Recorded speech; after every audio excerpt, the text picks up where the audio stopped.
MLA महराज Malik district डोडा के वो MLA जो कि यूथ के दिलों में बसे हुए हैं। बात करें आज उनका विजिट सीएचसी ठाठरी में यहाँ पर रहा और क्या कुछ विजिट के दौरान यहाँ पर देखने को मिला, क्या कुछ सीएचसी सेंटर की बात करें यहाँ पर डिमांड की गई या फिर पब्लिक डिमांड को लेकर क्या कुछ बातचीत हुई, उसी को लेकर आज हम बीएमओ मैम के साथ जुड़े हुए हैं।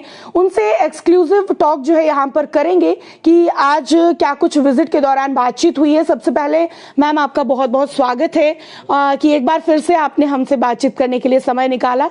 तो सबसे पहले आपसे पूछना चाहूंगी कि आज महराज साहब जो है वो यहाँ पर आए, उन्होंने विजिट किया, तो इस विजिट के दौरान आज क्या कुछ रहा?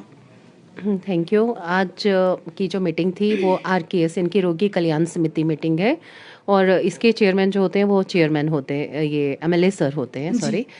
2014 के बाद आप जानते हैं कि कोई भी RKS मीटिंग नहीं हो पाई है, तो आज ये मीटिंग हमने इसलिए की गई थी क्योंकि MLAs के साथ हम करते हैं। तो ये हमारे लिए बहुत खुशकिस्मती रही कि सर आए, उन्होंने अपना टाइम निकाला और हमारे जितने भी यहाँ पे डिग्निटरीज हैं, हमारे एडमिनिस्ट्रेटिव सेक्शन से हैं, STM सर हैं, AEE सर हैं, एक्सन सर हैं, तो उनकी पार्टिसिपेशन और उनका पूरा योगदान रहा इस मीटिंग में और एक बहुत ही सक्सेसफुल अच्छी मीटिंग रही आज की। जी, तो मैम यहाँ पर अभी ऐसी क्या चीज़ें आपको लगता है जो और सुधारने की ज़रूरत है? यानी कि कई बार पब्लिक डिमांड की गई है कि कुछ चीज़ों की कमियां हैं, तो उसको लेकर क्या कुछ और सुधार की ज़रूरत है या आने वाले टाइम में हमें क्या कुछ यहाँ पर देखने को मिलेगा? जैसे कि आप सभी जानते हो कि CHC ठाठरी में अब सब एज अ यूनिट काम कर रहे हैं, चाहे वो डिस्ट्रिक्ट की तरफ से हो।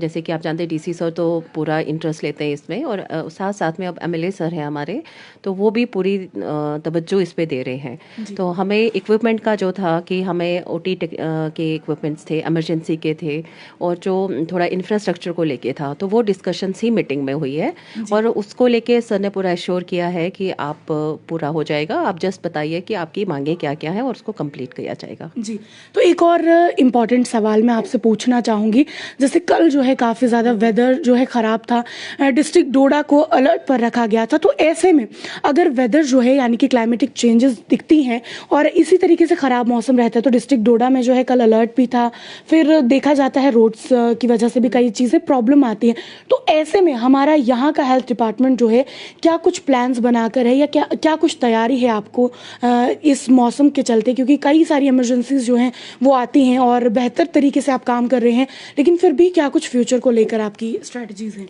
बिल्कुल आपने ठीक कहा, क्योंकि एक तो थोड़ा रोड्स का कंडीशन है, जैसे हाटू रिच एरियाज़ का है, ऊपर से कल का जो वेदर टेलीकास्ट हुआ था और हमें DC सर की तरफ से पहले ही इंस्ट्रक्शंस आ गई थी कि सभी हाई अलर्ट पे रहेंगे।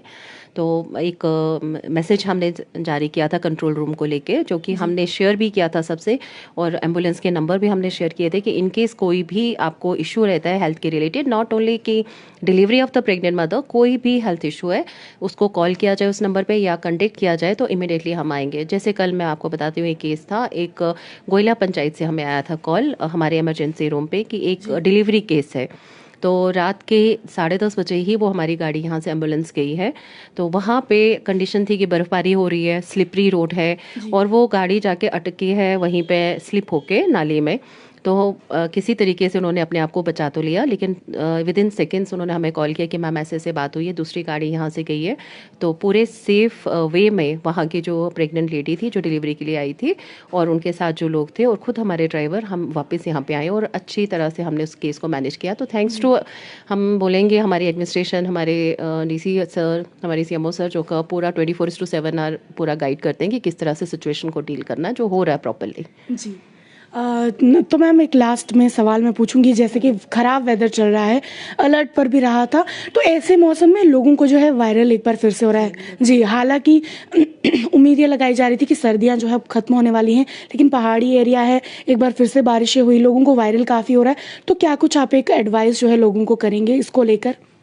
मैं यही बोलूँगी, सबसे पहले कोई लापरवाही ना बरतें, अपने आप को सबसे पहले शरीर को गर्म रखना ज़रूरी है।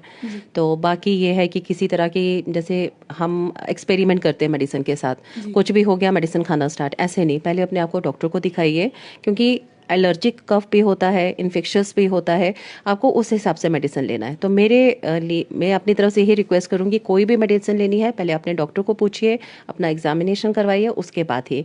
तो बाकी रहा यही है कि सर्दी है उसमें कोई शक नहीं, बस अपने आप को सर्दी से बचाने की कोशिश करें। जी, बहुत बहुत शुक्रिया। तो हमारे साथ जो है बीएमओ वर्षा मैम यहाँ पर जुड़े हुए थे, जो कि ठाठरी के सीएचसी से हैं, और यहाँ पर हमने इनसे बातचीत की कि एमएलए महराज मलिक यहाँ पर विजिट के लिए आए थे, क्या कुछ बातचीत रही, पब्लिक डिमांड को लेकर क्या कुछ बातचीत हुई, और खराब वेदर को लेकर क्या कुछ उनकी स्ट्रैटेजी है। और हमने देखा कि एक इमरजेंसी केस भी इनके पास आया और उसे कितनी बेहतरी के साथ जो है यहाँ पर सॉल्व भी किया, और जो पेशेंट हैं वो भी बिल्कुल स्वस्थ होकर यहाँ से चले गए। और यानी कि अगर आने वाले समय में मौसम खराब होता है, कुछ भी है, तो यहाँ का जो हेल्थ सेंटर है वो बिल्कुल तैयार है, पेशेंट्स को घबराने की बिल्कुल भी ज़रूरत नहीं है। तो ये कुछ एक्सक्लूसिव टॉक जो है हमने बीएमओ ठाठरी के साथ की। अगर आपके कोई और सवाल हैं या अगर आप चाहते हैं हम इनसे कोई सवाल करें तो कमेंट सेक्शन में ज़रूर रखिएगा। लेकिन देश और दुनिया की तमाम बड़ी खबरें देखने के लिए जुड़े रहें फेयर वॉइस न्यूज़ के साथ। फिलहाल के लिए मुझे दीजिए इजाज़त। नमस्कार।